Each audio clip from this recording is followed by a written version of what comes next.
Olá pessoal, bem-vindos então a mais um vídeo do nosso canal. Passamos a tratar a partir deste módulo de aulas do Juizado Especial Criminal.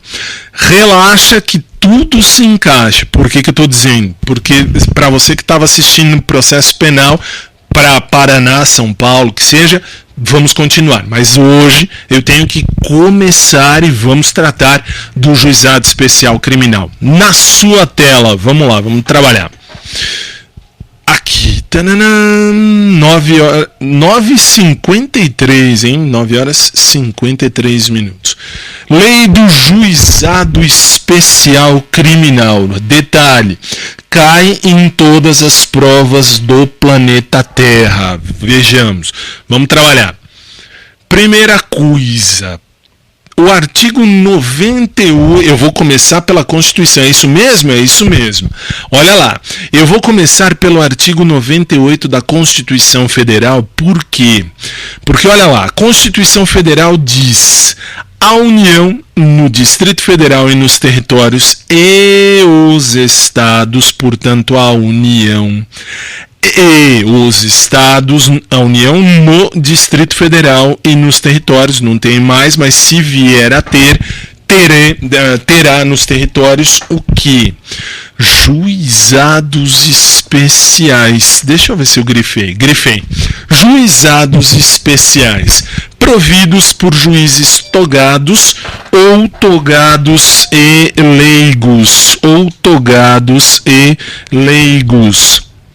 competentes para a conciliação, o julgamento e a execução de causas cíveis de menor complexidade e infrações penais de menor potencial ofensivo.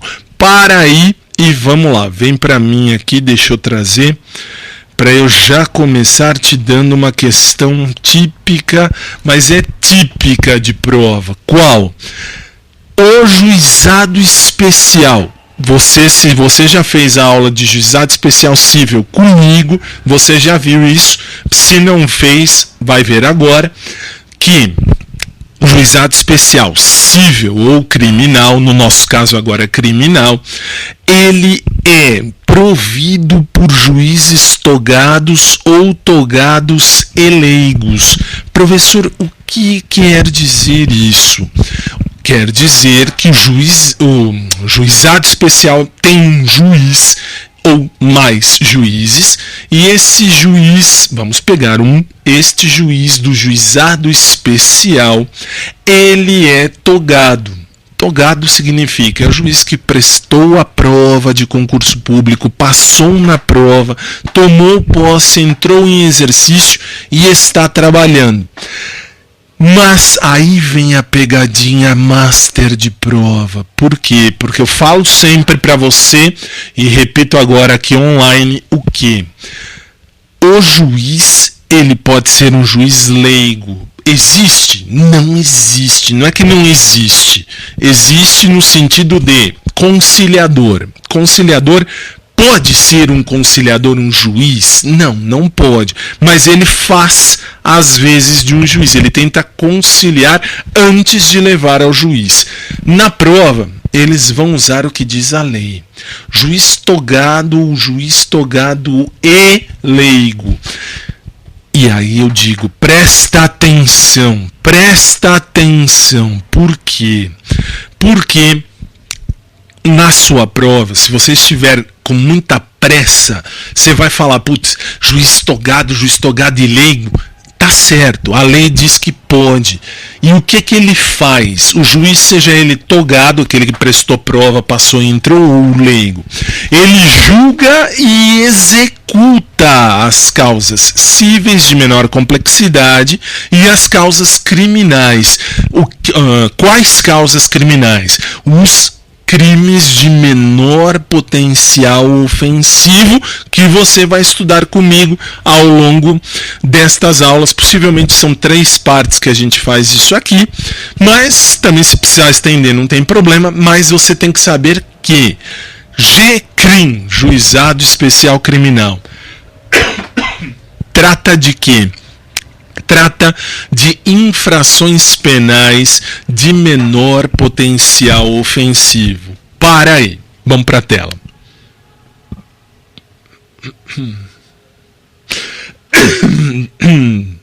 Aqui e aqui.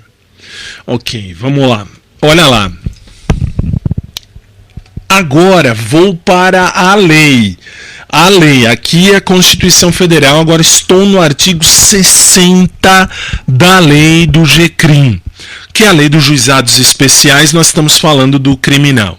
O juizado especial criminal, provido por juízes togados ou togados e leigos, tem competência para conciliação, o julgamento e a execução das infrações penais de menor potencial ofensivo, respeitadas as regras de conexão e competência.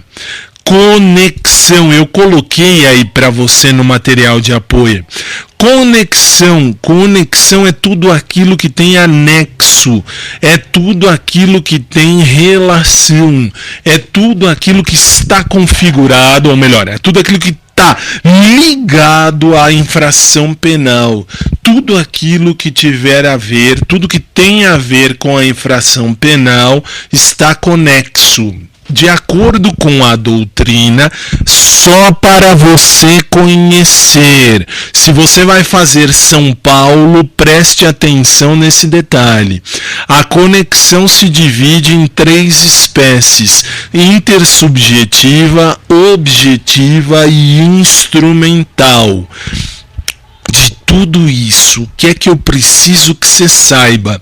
Conexão intersubjetiva, quando tem vários crimes e vários agentes, não me importa se eles se uniram ou não uniram, se fizeram juntos o crime ou outros e tais. Não, eu tenho vários crimes e vários agentes, mas todos eles ligados a uma forma, a um caminho, a uma mesma maneira, ao mesmo modus operandi. Isso tem conexão. É uma espécie de conexão, é conexão intersubjetiva. Só que aí eu tenho a conexão objetiva. A objetiva é quando o crime é praticado para facilitar um outro, ou para ocultar ou garantir a manutenção da sua vantagem. Por exemplo, eu vou voltar para mim porque esse cai na prova. Por que cai na prova? Porque eles vão dizer o seguinte, eles vão dizer para você o seguinte: na conexão objetiva, se eu tenho esse liame de que uma coisa está ligada à outra, se revela quando o crime é praticado para facilitar a execução de outro. Te dou exemplo clássico que você vê sempre nessas malditas televisões da vida. Qual? Você vê que tem um bando de ladrões, são bandidos, os bandidos se unem, os bandidos se juntam para praticar um crime. Qual? Estourar um caixa eletrônico de uma cidadezinha lá do interior, tranquila toda a vida, mas de noite você escuta um monte de tiro pro alto. Ótimo. O que acontece aí? Para dificultar a passagem da polícia, eles furtam carros, eles roubam carros, eles colocam carros na frente, queimam carros. Para quê? Para a polícia demorar para chegar ao banco. São 2 crimes? São, só que um está facilitando o outro. Qual é esse um? Os caras estão indo lá, os caras estão guardando a ideia de que se eu coloco um monte de carros, um na frente do outro, queimo, a polícia vai demorar mais para chegar. E enquanto isso eu vou roubar o banco. Eu tenho uma conexão objetiva. Um crime está sendo feito pelo outro. Isto quer dizer, os crimes estão conexos, estão juntos. Para quê? Para facilitar o roubo ao dinheiro do banco. Eu vou dificultar a polícia. Então, tenho 2 crimes. Conexão objetiva. Agora vamos, aliás, desculpe, eu vou para a tela. Não, agora eu tenho que sumir. Tela. Olha lá. E eu tenho a conexão instrumental. É aquela que se concretiza quando a prova de um crime influencia na existência de outro. E aqui te dou um outro exemplo. A prova de um crime influencia na existência do outro. Mesmo caso porque estou aqui tentando roubar o banco. A prova de que eu quero roubar o banco, a prova que eu roubei o banco está, ou melhor, a prova que eu vou roubar o banco está por quê? Porque ali na frente do banco eu coloquei uma barricada de coisas. É uma conexão. Por quê? Eu fiz um crime, está aí uma conexão instrumental. Estou usando instrumentos, provas que vão concretizar a minha ideia processual. Isto é, eu vou pagar pelos crimes, ou seja, tem um crime? Tem. Este crime está em ligação direta com outro. Um outro exemplo, você vê um monte de paz, um monte de coisa ali, o cara tá fazendo um buraco. Não, aí não é crime. Tem que pegar... Não, que aí é de uma outra coisa. Deixa-me ver. Eu vou subtrair a pessoa, isto é, vou pegar a pessoa, vou raptar a pessoa, vou prendê-la no cativeiro e vou pegar todos os bens, os pertences dela. Professor, isso é sequestro. Verdade, isso é sequestro, existe. Mas eu posso classificar por vários outros crimes? Posso. Por exemplo, a pessoa sequestrada que perde uma orelha. A pessoa perdeu uma orelha para provar que está viva. Putz, professor, isso pode? Lesão corporal de natureza... Aliás, o microfone está podre na minha orelha, mas lesão corporal de natureza grave. Para quê? Para provar... Agora sim. Para provar o sequestro. São 2 crimes. Não estou falando de infração de menor potencial ofensivo. Estou falando agora de crime. Crime mesmo. Mas vamos seguir que ainda tem muita coisa para eu te mostrar que pode cair na sua prova e é o que cai mesmo. Não adianta ficar enrolando aí. Vamos lá. Olha só. A continência, ela ocorre quando um fato criminoso contém outros que impõem que o julgamento de todos seja realizado em conjunto. Aí, para você saber, existe continência subjetiva, quando 2 ou mais pessoas forem acusadas do mesmo crime ou da mesma infração penal, crime de menor potencial ofensivo, e do verbo haver, a continência objetiva quando os crimes são cometidos em concurso formal. Na aberratio ictus, isso não cai, não sei para que eu fiz essa grifação toda. Cai aqui, ó. Concurso formal, estão praticando crimes em concurso, ótimo. Você vai ver tudo isso comigo ao longo desta parte. Aberratio ictus, aberratio criminis, eu vou falar lá na frente, mas não cai. Relaxa. Artigo 61. Consideram-se infrações penais de menor potencial ofensivo. Infração penal de menor potencial ofensivo. Professor, infração penal pode ser crime? Pode ser visto como crime? Pode. A VUNESP é uma das que às vezes diz assim, é um crime de menor potencial ofensivo. É a mesma coisa. Infração penal é quebrar a lei. Você fez algo contrário à lei penal. E aí você vai responder por aquela situação. Ótimo. E aí? São as contravenções penais e os crimes a que a lei comine pena máxima não superior a 2 anos, cumulado ou não com multa. Então, olha lá, menor potencial ofensivo, o que é que você tem que saber? Pena máxima. A pena máxima tem que ser até 2 anos. Se houver um crime com pena máxima de até 2 anos, o que é que acontece aí? Nesta circunstância, pena máxima de até 2 anos, o que acontece? Estou falando de uma infração penal ou crime de menor potencial ofensivo. Professor, pode ser uma penalidade de até 2 anos e multa? Pode. Está aí em pretinho aqui, ó. Cumulada ou não com multa. Pode somar a multa ou não. Professor, se somar a multa, pode? Pode ter uma penalidade de cadeia de 2 anos mais multa. Pode. Nós vamos ver isso. Nós vamos ver em breve.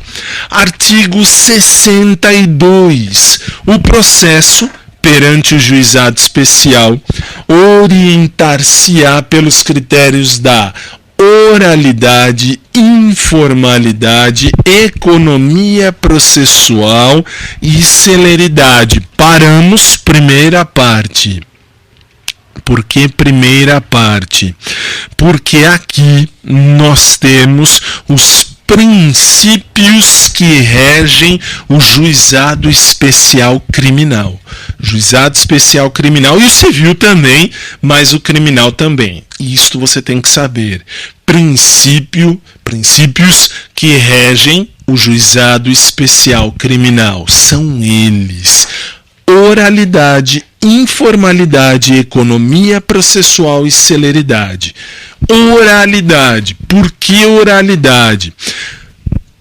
Pensa comigo, para você nunca mais esquecer na sua vida. Nunca mais você vai esquecer o que eu vou dizer. Olha só. Você está com o amor da sua vida do seu lado. Vocês têm a casa inteira de gente. Vocês falam assim, vamos um pouquinho ali fora. Tá bom, vamos. Vamos fazer uma rapidinha? Vamos. O que é melhor nessa vida? Qual a coisa mais legal, a coisa mais gostosa do mundo? Você que disse, não fui eu. Um oral, é verdade. O oral é mais rápido, é mais prático, é mais simples. Se nós todos gostamos de um oral rapidinho, pelo menos nós homens, aí o que acontece? A oralidade é a mesma coisa, só que você não vai lá, juiz, eu vou fazer um oralzinho aí pra você. Óbvio que não, né? Você vai fazer o quê? No oral, na oralidade, você vai falar. Falar vale mais do que escrever no juizado. Princípio da oralidade. Todos os atos processuais devem ser falados, ou os que puderem ser falados serão, para fazer mais rápido, para que haja a celeridade. 2 princípios: oralidade, celeridade. O oral é mais rápido, se o oral é mais rápido é melhor, nós sabemos. Oralidade e celeridade. Oral e celeridade. Quanto mais falar, mais rápido anda, e claro, tudo será reduzido a termo, mas é informal. Tem a informalidade. Por quê? Eu, enquanto advogado, eu não preciso chegar e digitar: venha a presença da vossa excelência com a devida vênia que lhe é peculiar. Vou transferir, vou colocar tudo isso em palavras. O que eu disse? Eu disse: juiz, estou aqui para falar ao senhor com todo respeito que... Pronto. Falei de uma maneira rápida, oral. Celeridade, fui mais rápido do que escrever tudo isso. Fui informal, que eu não precisei usar os jargões jurídicos, e não escrevi. Se eu não escrevi em papel, eu economizei. Princípio da economia processual. Espero que você lembre, porque esses princípios caem sempre que tem juizado especial civil ou criminal. Os princípios estarão lá. É fato. Agora vamos para a segunda parte do artigo. Veja só. Vamos para a tela. Aqui. objetivando sempre que possível. Portanto, qual é o objetivo do juizado? Reparar os danos sofridos pela vítima e a aplicação da pena não privativa de liberdade. Professor, mas você acabou de falar agora há pouco cadeia de até 2 anos. Mas isso vai ser convertido. Isso não vira em cadeia. É uma pena não privativa de liberdade. Isto significa, nós vamos trocar essa penalidade por outra, mas nós vamos ver isso em breve. Artigo 63. A competência do juizado será determinada pelo lugar em que foi praticada a infração penal. Detalhe, isto é um detalhe importante que cai na sua prova. Qual? A competência do juizado é o local, isto é, princípio da territorialidade, isto é, lugar onde aconteceu a infração penal é o lugar aonde eu vou processar. A infração penal de menor potencial ofensivo aconteceu aqui em São Paulo, é aqui em São Paulo que vai ter que ser processado, é aqui em São Paulo que o juizado especial terá esta competência. O professor foi lá no interior de São Paulo. Tá bom, o juiz do interior é o competente.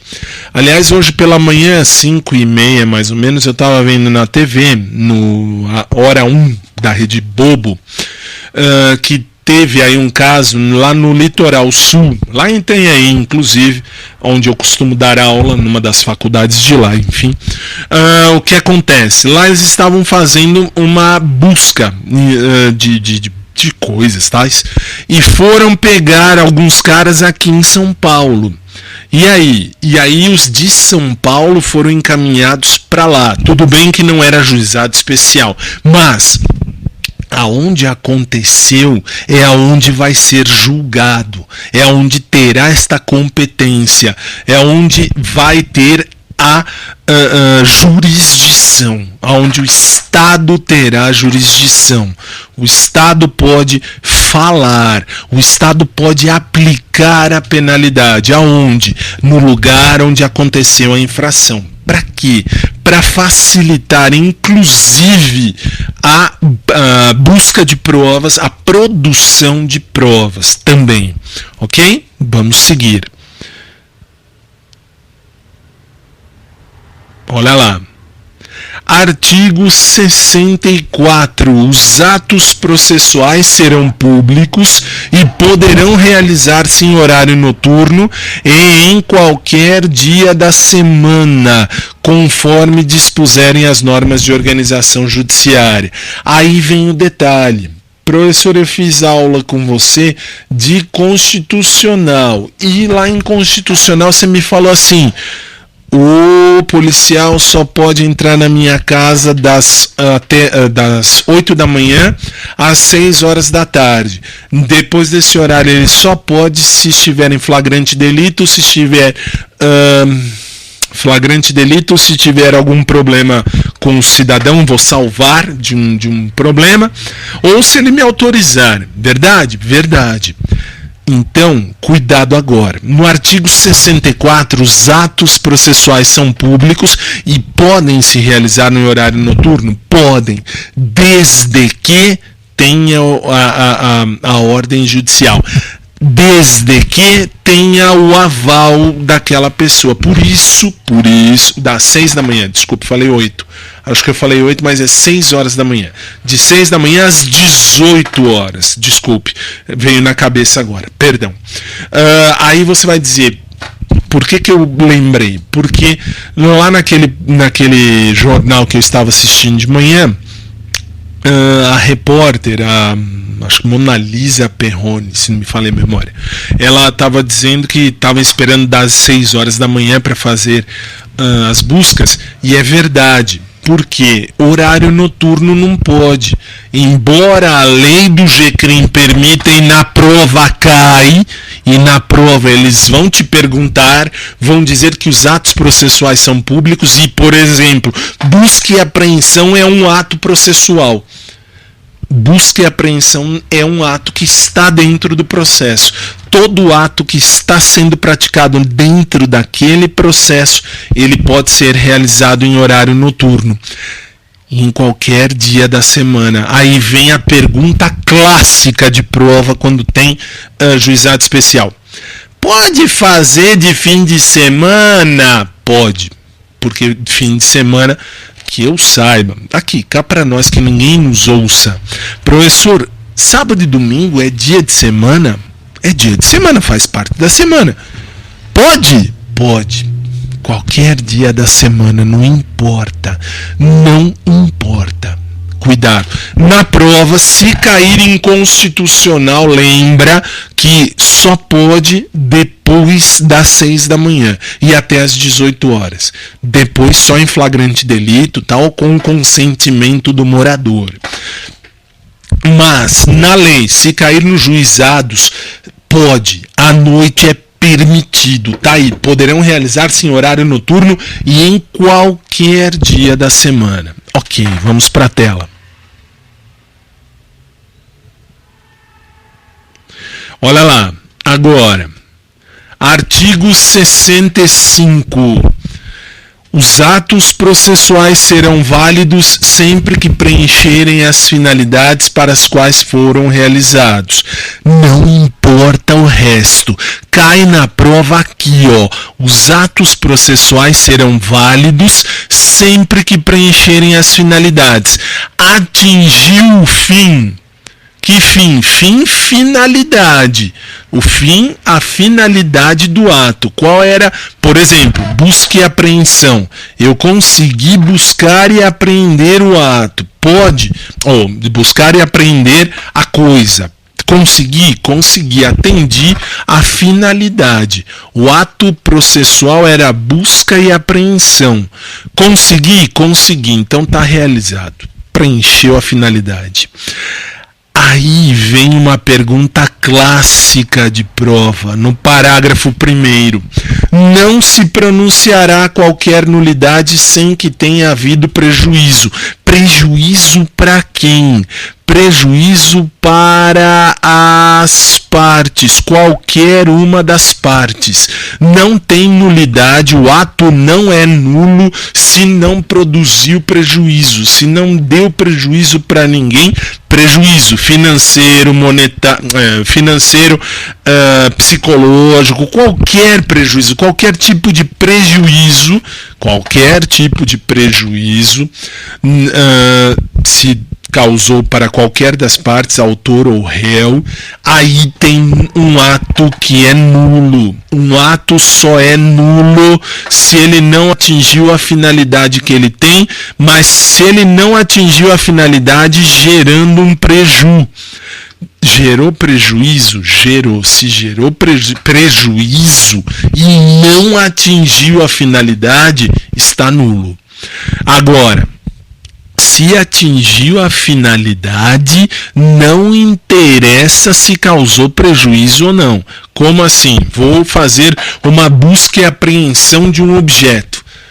Não importa, o cara vai ficar sem objeto, não importa. Isso daí é lógico, é um prejuízo monetário para o cara. Mas, processualmente falando, eu preciso daquele objeto. Ótimo, então não há nenhum tipo de nulidade nisso daí. Agora vem a outra pergunta clássica de prova, está aqui no parágrafo 2º, olha lá. A prática de atos processuais em outras comarcas poderá ser praticada, ser solicitada por qualquer meio hábil de comunicação. E vou te dar os 2 exemplos de prova. Tem 2 exemplos de prova em qualquer lugar desse planeta.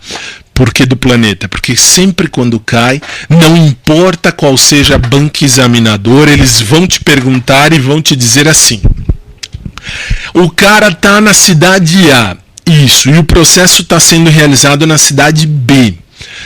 Resultado: o juiz da cidade B precisa de algo na cidade A, o crime foi lá. Mas, professor, tem que ser lá, não tem? Tem, mas é um ato. Ou então, vamos ao contrário. O ato processual está sendo realizado na cidade B. Tudo bem, ao contrário. O crime está na A, aconteceu na cidade A, está sendo julgado na cidade A, mas eu, juiz, preciso de algo na cidade B. Pode. O juiz pode pedir esse ato e normalmente ele faz. Você já viu comigo como é que ele faz? Se você é do Paraná, inclusive hoje, 2 de maio de 2017, 10h23 da noite, você já viu aqui no canal que normalmente ato praticado em outra comarca é feito por carta precatória. Verdade, isso é tradicional, o mundo sabe. Professor, mas o que cai? Cai assim, ó. O ato que o juiz precisa na cidade B, ele vai pedir por e-mail para o juiz da cidade B. Pode ser solicitado a realização do ato por qualquer meio hábil de comunicação. Pode. Outra pergunta que já caiu em prova. O juiz da cidade A precisa de algo da cidade B. Ele vai praticar o ato, ele pede para ser realizado através do fac-simile. Do que? Fac-simile. Vou pôr na tela para eu escrever para você ver do que eu estou falando, você já vai entender. Muitos já entenderam, mas eu vou marcar para guardar eternamente. FAC, aqui no 5, no parágrafo 2º, no 65, eles poderão pedir por fac-simile, que nada mais é do que o fax. Está correto. Pode. Fax é um meio de comunicação. Tudo bem que está obsoleto. Já acabou, já passou isso daí. Já não existe mais. Existe sim. Aqui em casa a gente tem. Tudo bem, pode usar. Ótimo. Aí agora vou para o parágrafo 3º, que eu tenho 2 questões num parágrafo só. Primeira delas, serão objeto de registro escrito exclusivamente os atos havidos por essenciais. Os atos realizados em audiência de instrução e julgamento poderão ser gravados em fita magnética ou equivalente. E agora te dou as 2 questões de prova. Primeira questão de prova, você já viu aí no amarelinho, no que está grifado em amarelo, os atos processuais que são chamados atos essenciais serão todos eles registrados, serão tomados a termo, serão escritos. Professor, mas peraí, calma. Você está dizendo que ato essencial pode ser escrito? Pode. Um oral pode ser escrito? Pode. Algo que o juiz entenda ser essencial será escrito, será transcrito, será colocado no papel. Será reduzido, e é assim que eles põem na prova. Um ato considerado essencial será reduzido a termo. Reduzido a termo, isto é, será transformado em papel, será convertido em documento. Ótimo, essa é a primeira questão. Segunda questão. A audiência, e isto não só nos juizados, mas normalmente em todas as audiências, você está tendo agora as gravações, o ato, a audiência de instrução e julgamento, a audiência com o juiz está sendo gravada, normalmente está sendo gravada. Falo porque nos processos que eu participei, todos eles eu não mexo com a área penal, não mexo, mas os processos que eu participei da área civil, por exemplo, estão sendo gravados. De um único processo que eu participei da área criminal como patrono, basta olhar meu nome no site do tribunal, você vai ver que eu sou advogado de uma das partes. Fui, na verdade. A audiência ela é gravada, tá bom. Se ela é gravada, aonde ela é gravada? Ela é gravada no computador daquele fórum, é verdade, é gravada no computador. Mas se eu advogado, se eu quero, eu posso pedir a transcrição em fita magnética ou equivalente? Posso. Professor, o que significa fita magnética? Fita cassete, que hoje em dia nem tem mais. Pode ser o que já caiu na prova. Pode ser mídia digital? Pode, é o que mais atual temos. Professor, pode ser pendrive? Pode. Pode ser CD ou DVD? DVD. Pode. Por que pode? Porque você pode gravar um áudio num DVD. Pode, sem problema nenhum. E aí você tem que lembrar que ato realizado em audiência de instrução, em audiência ponto, mas lá nos juizados especiais criminais e nos juizados especiais cíveis, eu posso pedir, advogado ou até o juiz pode pedir para que se transcreva, para que se passe, para que se copie em fita magnética ou em equivalente, pendrive, HD externo. Outra coisa que caiu, DVD falei, CD eu falei, mídia digital falei também, falei tudo que pode cair na sua prova. Vamos seguir, vamos lá. Olha lá. Artigo 65, no parágrafo 3º, quando eles te dizem que os atos essenciais são feitos por escrito, porque só os essenciais? Lembra, pela oralidade e celeridade, como eu já te falei. Artigo 66, a citação será pessoal e far-se-á no próprio juizado sempre que possível, ou por mandado.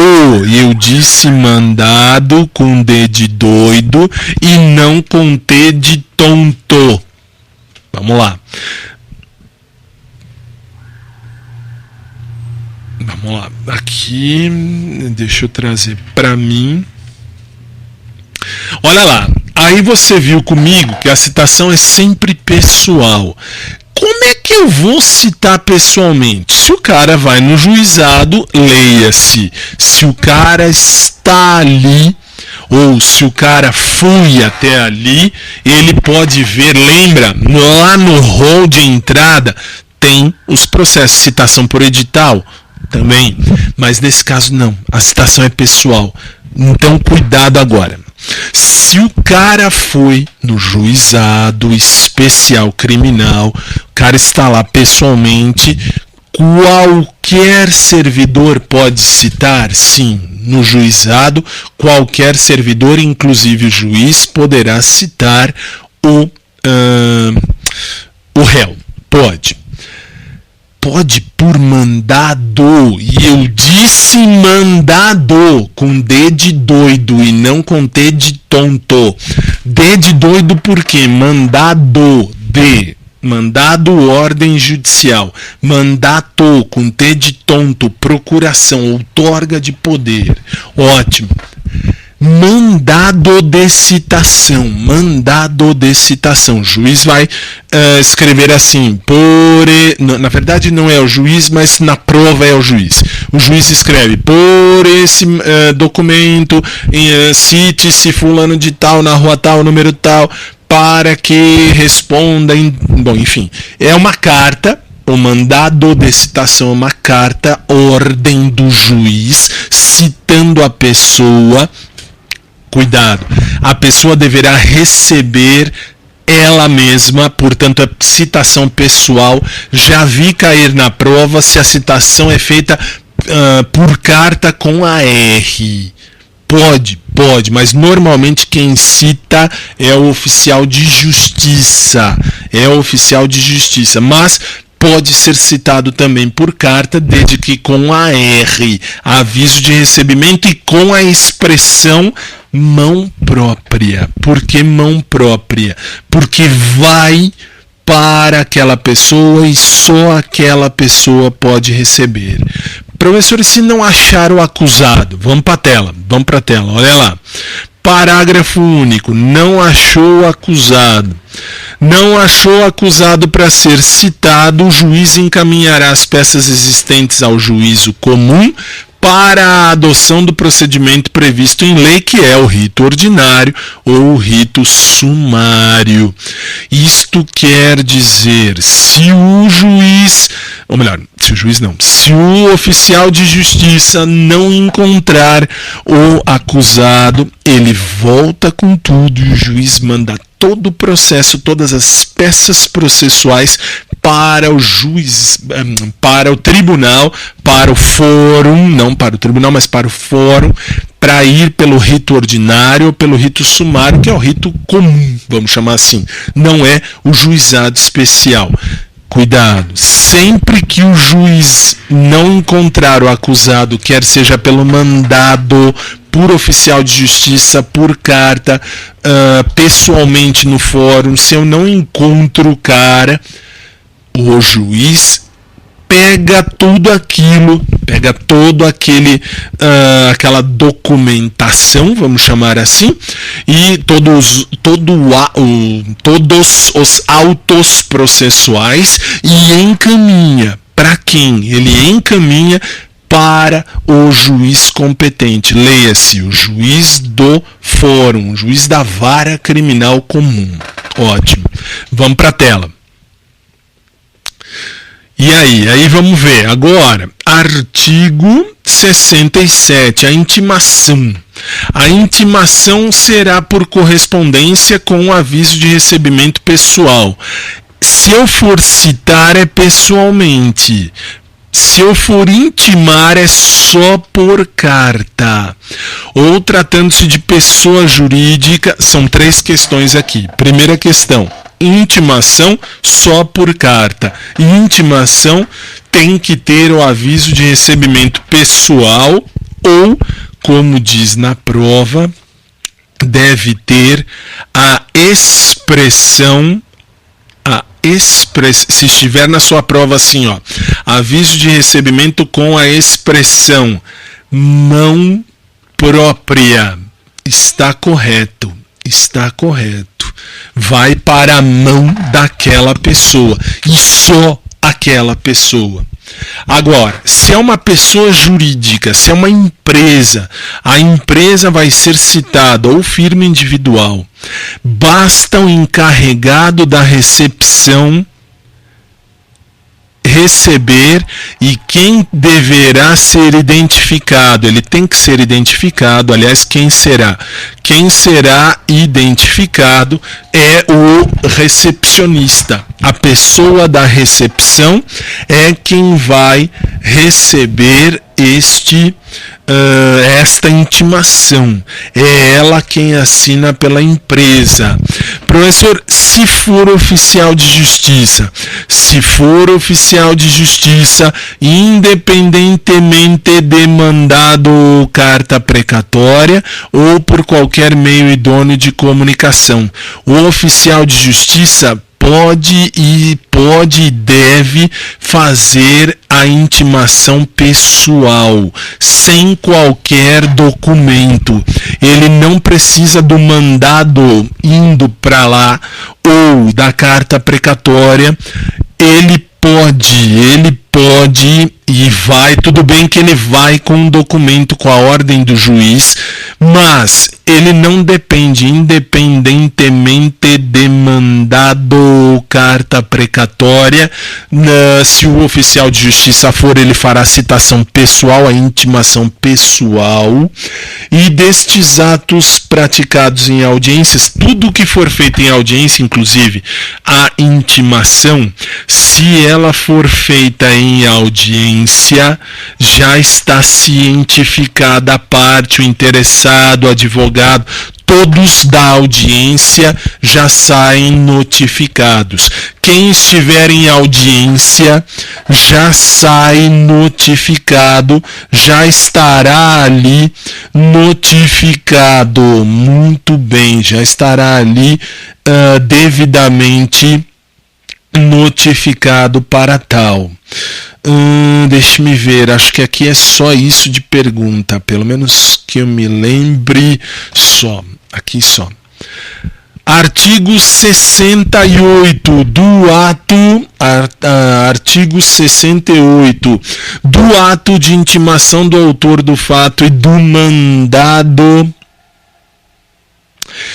mandado de citação do acusado, constará a necessidade de seu comparecimento acompanhado de advogado. Professor, vai ter que acompanhar o advogado? Sim, o advogado é juizado especial, é criminal, o advogado tem que estar junto. O advogado precisa estar junto. Cuidado! Na falta de um advogado, se você não nomear, vai haver um defensor público. O juiz vai nomear um defensor, que será um defensor público. Ok? Ok. E assim, para hoje, 10h39 em São Paulo, eu coloco um ponto final na primeira parte do nosso estudo do Juizado Especial Criminal. Professor, eu não consegui assistir, não teve jeito.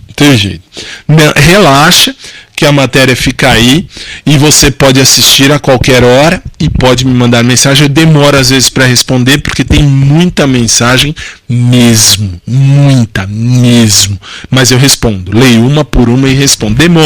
Demoro, mas respondo, ok? Para você que me assiste no ao vivo, eu volto depois, a aula não acaba quando termina. Para você que me assiste no gravado, a aula vai terminar agora. Se você gostou, dê o seu ok. Se você não gostou, dê o seu não curtir. Mas, por favor, se possível, me explique por quê. E nós nos vemos na próxima aula. Se você está no ao vivo, eu volto já.